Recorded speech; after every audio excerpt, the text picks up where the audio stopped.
Welcome back to the Behavior Code, the podcast that deciphers the why behind what we do. I'm your host, Maria. And I'm Gabriel. It's great to be with you all. Today, we're diving into something that is, well, it's a really tender spot for a lot of people.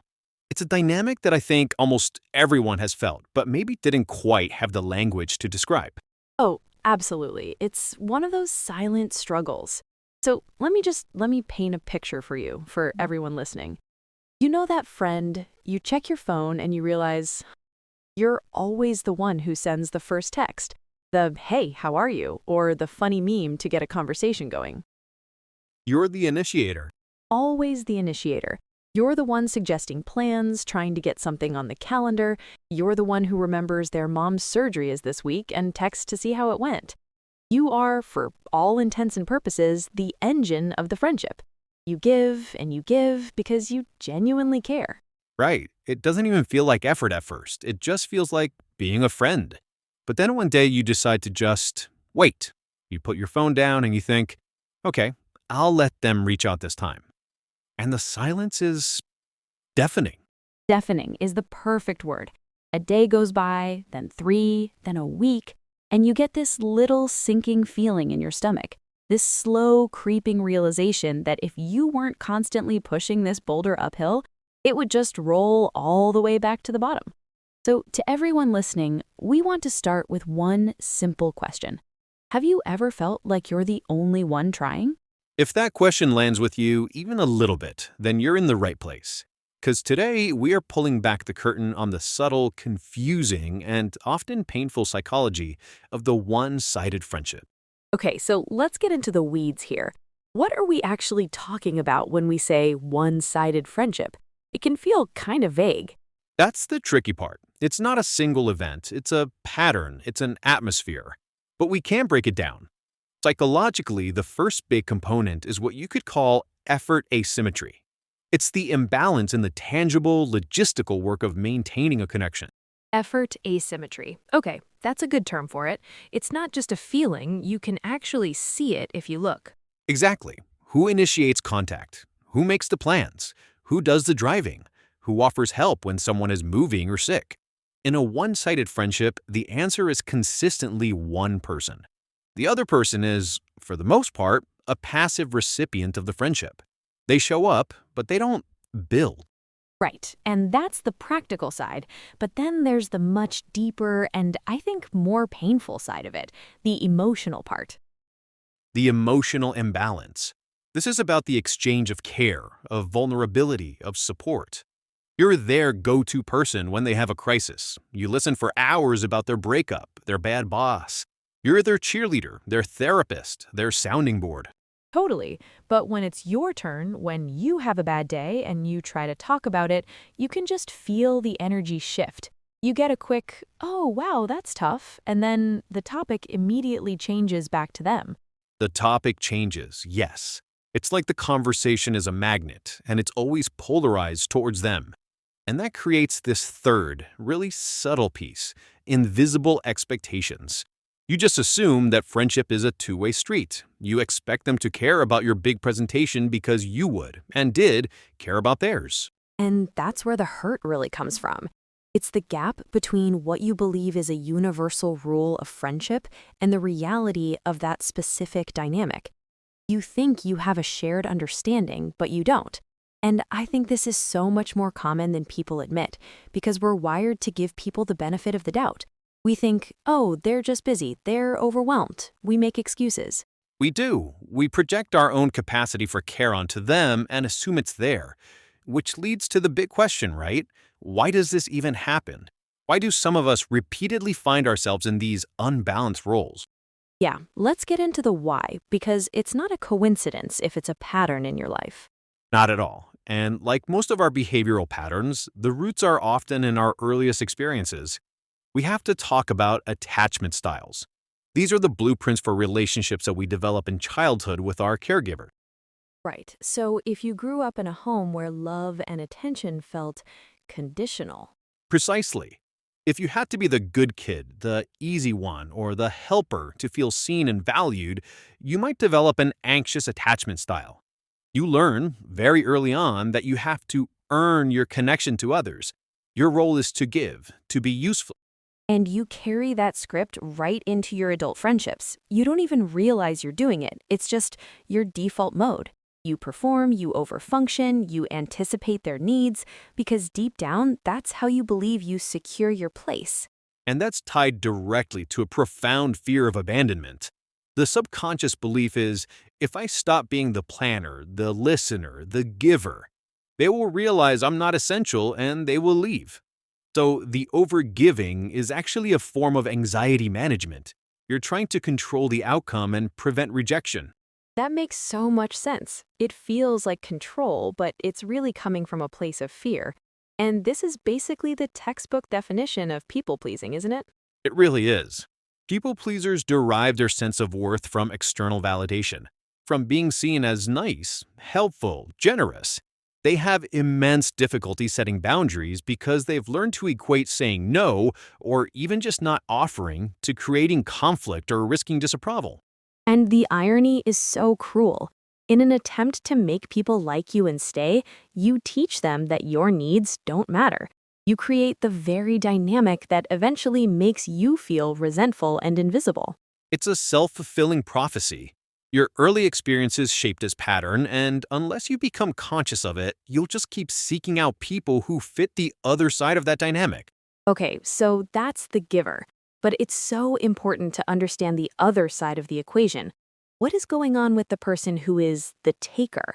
I think it's easy to just label them as a bad, selfish person and move on, but it's usually more complicated. So much more complicated, and that's a crucial point, Maria. While some people are truly narcissistic or exploitive, most of the time it's not active malice. Often they're simply comfortable. Comfortable, meaning they've just gotten used to the dynamic. Yeah, you've established a pattern where you provide the energy. They've learned unconsciously that the friendship runs on its own. They don't have to put gas in the car because it's always full when they get in. It's a passive experience for them. It doesn't occur to them to put in effort because effort hasn't been required of them. So they're not necessarily against giving, it's just not on their radar. Right. This can be tied to things like naturally lower empathy or less developed perspective-taking skills. The thought process of, I wonder how Maria's feeling about our friendship dynamic, might just not be a channel their brain tunes into very often. They're more focused on their own internal world. And sometimes it's just a straight-up values mismatch, you know? My definition of a good friend might be someone I talk to every day. Theirs might be someone they see 3 times a year, and it's great. Neither is wrong, they're just incompatible. A values mismatch. That's a huge one. And it leads back to those invisible expectations. You're judging them by your rulebook while they're playing a completely different game. And then there's the one that stings the most. Sometimes they're just taking you for granted. Oof. Yeah. You've been so consistent, so reliable, so unconditionally there that you've become part of the scenery of their life, like a comfortable chair. They appreciate you, but they don't actively think about you. The idea that the chair might have feelings or might one day just not be there doesn't register. It's thoughtlessness, but it feels like carelessness. Which can feel exactly the same on the receiving end. So, given all this subtlety, let's talk about the signs. What are some of those little, or maybe not so little signs that you might be in one of these friendships? The number one diagnostic tool is what I call the initiation audit. Just scroll back through your texts. What is the pattern? Are you starting 80, 90, 100% of the conversations? If you decided to stop texting first, would you simply never talk again? That audit is brutally honest. The initiation audit. I can feel thousands of people starting to scroll right now. Another big one for me is the energy test. How do you feel after an interaction? Do you feel uplifted, seen, connected? Or do you feel tired, like you just ran an emotional marathon for them? The post-hangout drain, yes. That is your nervous system giving you direct feedback on the energetic exchange. If you're consistently depleted, it's a sign of a major imbalance. What about the mental side, like the overthinking? You find yourself analyzing their short texts, wondering if they're mad at you, replaying a conversation to see if you said something wrong. It takes up so much headspace. The cognitive load is huge. You're constantly managing the relationship while they're just existing in it. And then there's the really clear, painful sign, the milestone gap. You go all out for their birthday, their new job, their engagement. You are their number one cheerleader. And when something big happens to you, maybe they like your social media post, or maybe they forget entirely. The lack of celebration for your life when you so freely celebrate theirs is a massive red flag. It really is. It shows you exactly whose life holds more weight in the friendship. Healthy friendship is a mutual admiration society. One-sided one is a fan club with an audience of one. And being stuck in the audience forever, that has to have a serious emotional cost over time. What does that actually do to a person's psyche? It's like a slow poison. The first and most significant impact is on your self-worth. If you consistently show up for someone in a way they don't show up for you, you begin to internalize a devastating message. My needs are less important. I am not worthy of the same care I give. You start to believe it, that you're just the supporting character. Yes, and this erosion of self-worth gives way to resentment. This is the second stage. At first you make excuses. Oh, they're just busy. But after years of the same pattern, the excuses dry up, and what's left is this low-grade simmering anger. Right. And you start feeling annoyed when they reach out because now it just feels like they want something. It's such a confusing place to be. It is. And that resentment, coupled with the constant output of energy, leads straight to burnout. You just get tired. Too tired to care, too tired to try. The well is dry.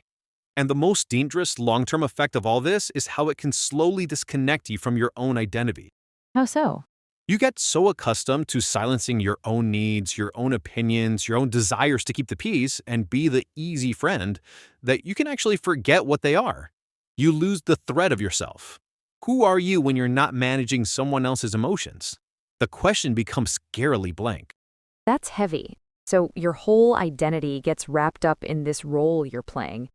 Okay, so for anyone listening right now who is nodding along, maybe feeling a little sick to their stomach, what is the path forward? How do you fix this, or do you have to leave? This is where you get your power back. The first step before you do anything is to decide if you believe there's a friendship worth saving underneath the dynamic. Is there a core of real affection and history that's just been obscured by bad habits? Okay, so let's say the answer is yes, you want to try. Then the first and often most revealing strategy is to simply pull back your energy. This isn't a game or a punishment, it's an experiment. You stop being the initiator. You stop being instantly available. You essentially start to match their level of effort. You create a space and see what they do with it. Precisely. Do they notice a change? Do they step into that space and reach out, asking if everything is okay? Or does the friendship just drift away into silence? Their action or inaction is the most honest data you will ever get. That's a very passive approach, though. What if you need to be more direct? Then you have to have the conversation, and it has to be done carefully, using I statements. It's not, you never call me. It's, I feel a bit disconnected when I'm the only one reaching out. It would mean a lot to me if we could share that responsibility more. You're not blaming, you're explaining your experience and stating a need. You're inviting them to co-create a solution. Exactly. And their response to that invitation tells you everything you need to know. A true friend, even one who has been thoughtless, will likely respond with some version of, oh my gosh, I had no idea. I'm so sorry. I can absolutely do that. Right, whereas someone who is just comfortable in the dynamic will get defensive. They'll say, I'm just really busy, or turn it on you. One response is about connection, the other is about self-preservation. One shows a willingness to change, the other shows a desire for the dynamic to remain the same. And if they can't or won't meet you even a little bit of the way, then you have to accept that the reciprocal friendship you want doesn't exist with them. And that's a grieving process. So regardless of the outcome, there's work to be done for the person who was the overgiver. How do they start to rebuild that sense of self and self-respect? It really begins with a radical shift from seeking external validation to practicing internal validation. You have to learn to be the source of your own worth. You have to tell yourself, my needs matter, my feelings are valid. I am enough, even when I'm not doing something for someone else. It's about choosing yourself, taking all that amazing, compassionate energy you were pouring outwards and turning it back inwards. Ask yourself what you need for a change. Exactly. And as you move forward, you build new relationships with intention. You become a student of reciprocity. You watch for the green flags early on. Do they ask you questions? Do they initiate? Do they celebrate your small wins? You stop falling into friendships and start consciously choosing them based on mutual respect and energy exchange. I love that. You become a student of reciprocity. It's an active skill you can develop. It is. It's about deciding you are worthy of relationships that fill you up, not just drain you dry. And that decision is the ultimate act of self-respect. As we come to a close here, I feel like the most important takeaway, the closing insight for everyone, is something you said earlier, Gabriel. It's about what healthy connection really feels like. It's that the right people for you, they won't require you to beg for effort. They won't make you feel like you're in a constant audition trying to prove your worthiness for a callback. That's the core truth. A genuine friendship should feel like a comfortable rhythm, not a constant, exhausting solo performance. The effort should flow both ways, naturally. So, our call to action this week is just this: reflect. Gently and without judgment, perform your own little initiation audit. Check in with how you feel after you're with your friends. Just gather the data. Your feelings are your most honest guide. Notice where your incredible energy is being valued and reciprocated.